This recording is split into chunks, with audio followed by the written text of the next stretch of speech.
प्रशांत ground zero पर मौजूद थे, यानी जनता की नब्ज को बहुत करीब से टटोल रहे थे। प्रशांत, आपने जो समझा, आपने जो देखा, कुछ उसी तरीके का ट्रेंड दिख रहा है बंगाल में? देखिए, ये ट्रेंड जो है बहुत, मुझे लगता है कि अगर हम पश्चिम बंगाल की बात करें तो कई सीटों पे जो है अभी तक 2 और 3 राउंड की काउंटिंग ही दिखा रहा है इलेक्शन कमीशन अपनी वेबसाइट पर। और जो मैक्सिमम काउंटिंग हुई है वो लगभग 8 चरण की हो चुकी है, और वो भी कुछ ही सीटों पर है। तो ये जो कॉन्टेस्ट है वो अगर आप देखेंगे तो लगभग 75 सीटें ऐसी हैं जहां पर 5000 से कम का मार्जिन है, और इस 75 सीटों में भी लगभग 22 सीटें ऐसी हैं जहां पर मार्जिन 1500 से कम का है। तो यानी कि फाइट जो है वो अभी भी बहुत क्लोज कॉन्टेस्ट है।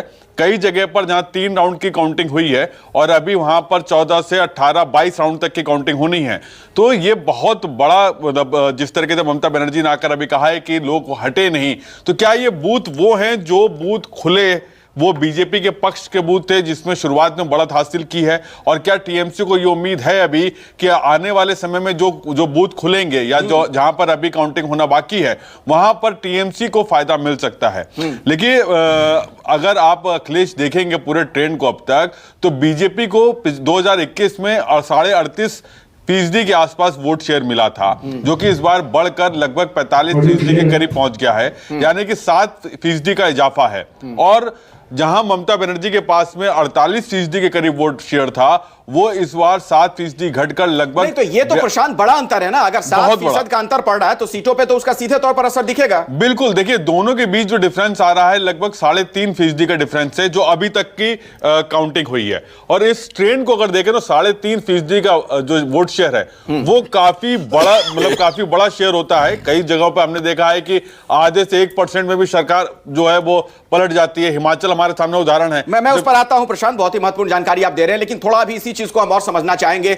शीतल जी, आपको मैं चर्चा में सम्मिलित करना चाहूंगा, और सवाल मेरा यह है, अभी जब हम लोग बात कर रहे हैं दिन के लगभग 1:07 का वक्त हो चुका है, क्या आपको लगता है कि जो ट्रेंड हम देख रहे हैं इसमें अब कुछ बदलाव हो जाएगा, कुछ आश्चर्यजनक तरीके से चीजें बदल जाएंगी, या लगभग यही रहेगा? देखिए, बीजेपी का मत प्रतिशत शुरुआत से ही लगातार बढ़ रहा है। उनको 38% मत मिला था, इस समय उनको 45% के आसपास वोट मिल रहा है। दूसरी ओर 48% के आसपास मिला था तृणमूल को पिछले चुनाव में, और इस बार उसको इस समय 42% मिल रहा है।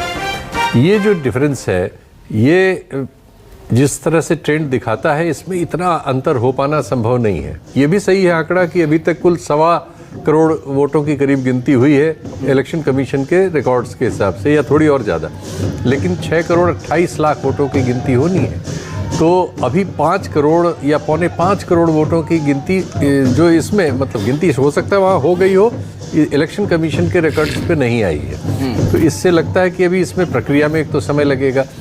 दूसरे, इसमें क्या इतना बड़ा परिवर्तन हो सकता है, ये थोड़ा समझना मुश्किल है। अच्छा। अब इसमें जरूर ये भूमिका इस चुनाव के बाद जब अध्ययन होंगे तो आएगी कि जो मत काटे गए हैं, अब वो उसकी जो भी कारण हो। मैं आता हूं, एक थ्योरी है वो भी SIR वाली बात जो आप कह रहे हैं, लेकिन विनोद अग्निहोत्री